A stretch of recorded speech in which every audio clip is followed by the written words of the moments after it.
Hello everyone, this is Sarah with the York County Library. Hello. Today we're doing kind of a different format of video than I usually do. So let's get into what we're doing today.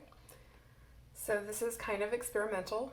What I want to do is use some acrylic paint today.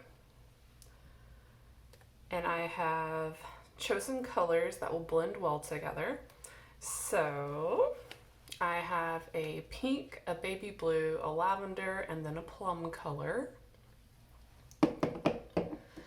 I also have some white acrylic paint in case I need it.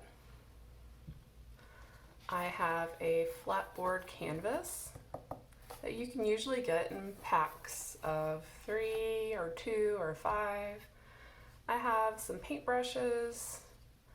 I have this one just in case. I know I'm going to be using this one.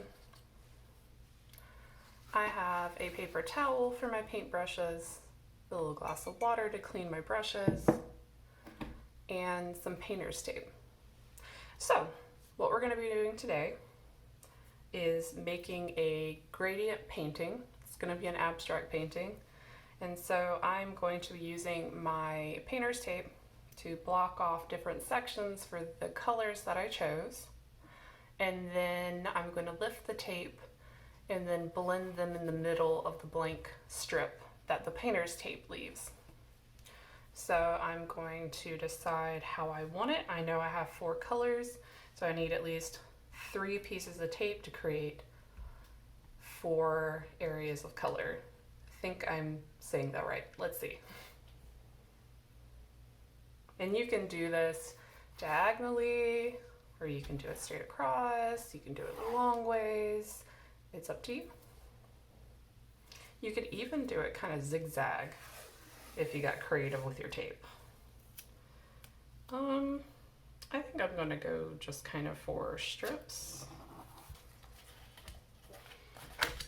So it looks like I've divided it in a way where the sections kind of get a little smaller, going this way, or getting larger, going this way. I should say wider, going either this way, and then narrower, going this way. Okay. So now I'm going to decide what color I want in each spot. And I think I want to start with making sure my edges are down. Dark to light or light to dark. I know I want to do a gradient. I am going to do dark over here in the wider section and then the lightest over here on the narrow section. So I'm just going to take my acrylic paint, and you could put it on a palette. I'm just going to put like a little line. All right. Now I'm just going to take my paintbrush and spread them out. And I'm kind of, you could play around with your paint strokes. You could do long paint strokes. But I'm just kind of doing this dabbing thing back and forth. And give it a little bit of texture. What's nice about buying the big pack of them is you could lay down some paint and like play around with different textures. And just have like a practice canvas. So I'm going to clean my brush off and dry it. And we're going to start with the baby blue. And just going to do the same texture. And I can do like a stroke like this to bring paint to a certain area and then go back over and do.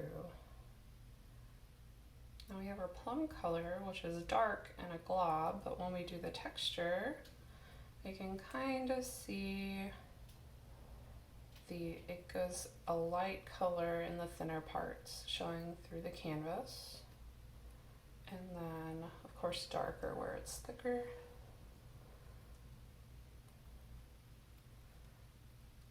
Okay,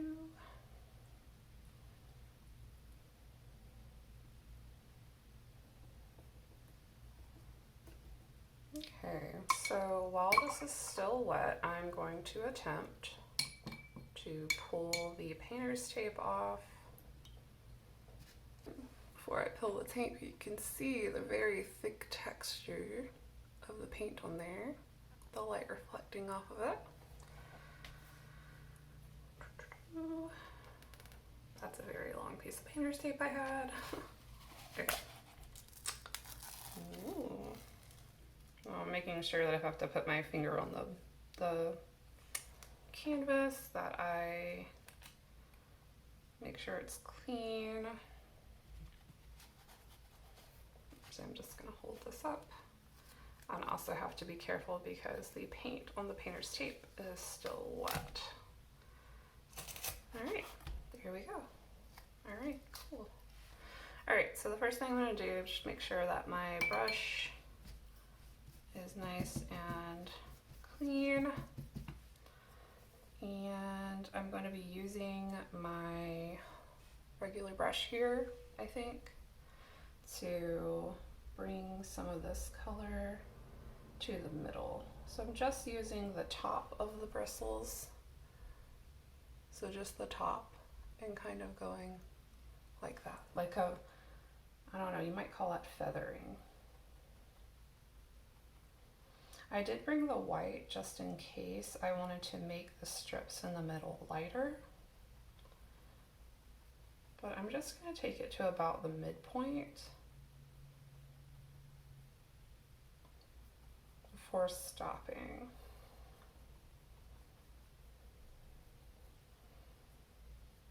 And I'm getting this nice little texture from the splitting of the brush. This does not mean that my brush is in the greatest state.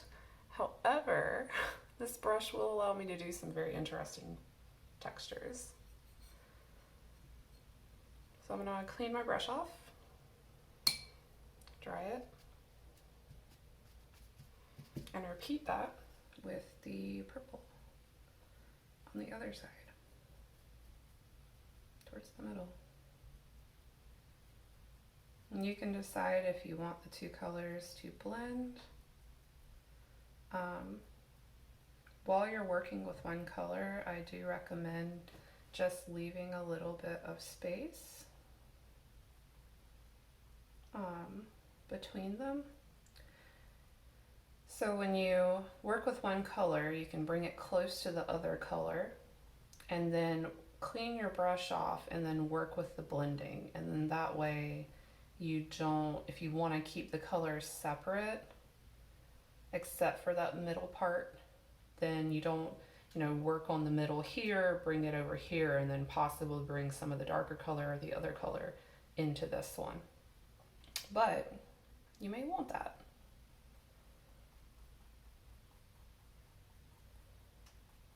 And now that I've gotten it all close, I'm just going to kind of clean my brush and work back and forth. I'm kind of doing this one, like pushing this color over, then when I'm over here pushing this one, push, push, push, push, push, push, push, as I go up.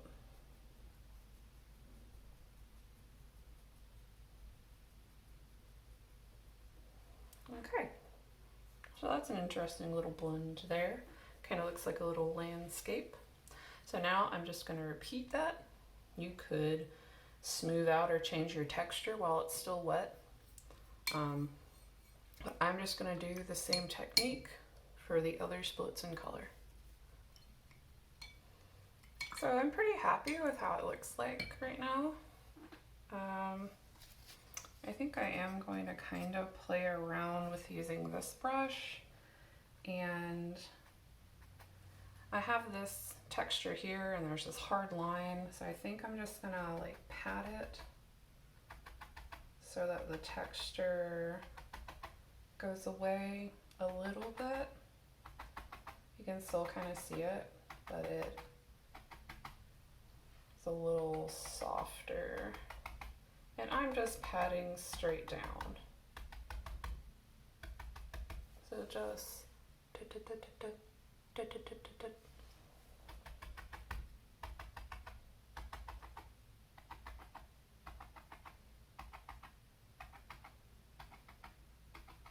okay, I like that.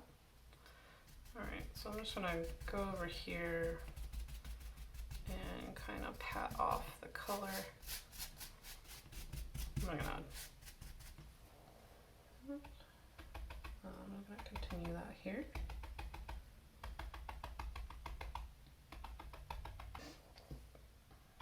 I'm not too concerned.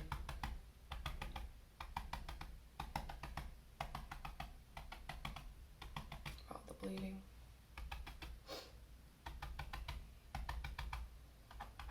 Oh, got some interesting little splatter here.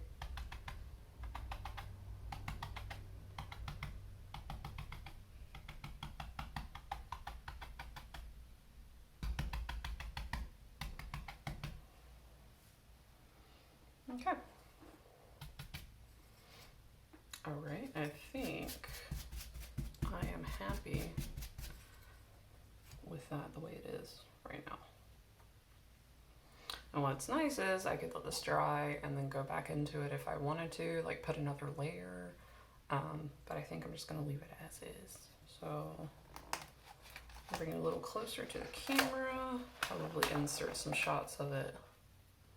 You can see the texture still there.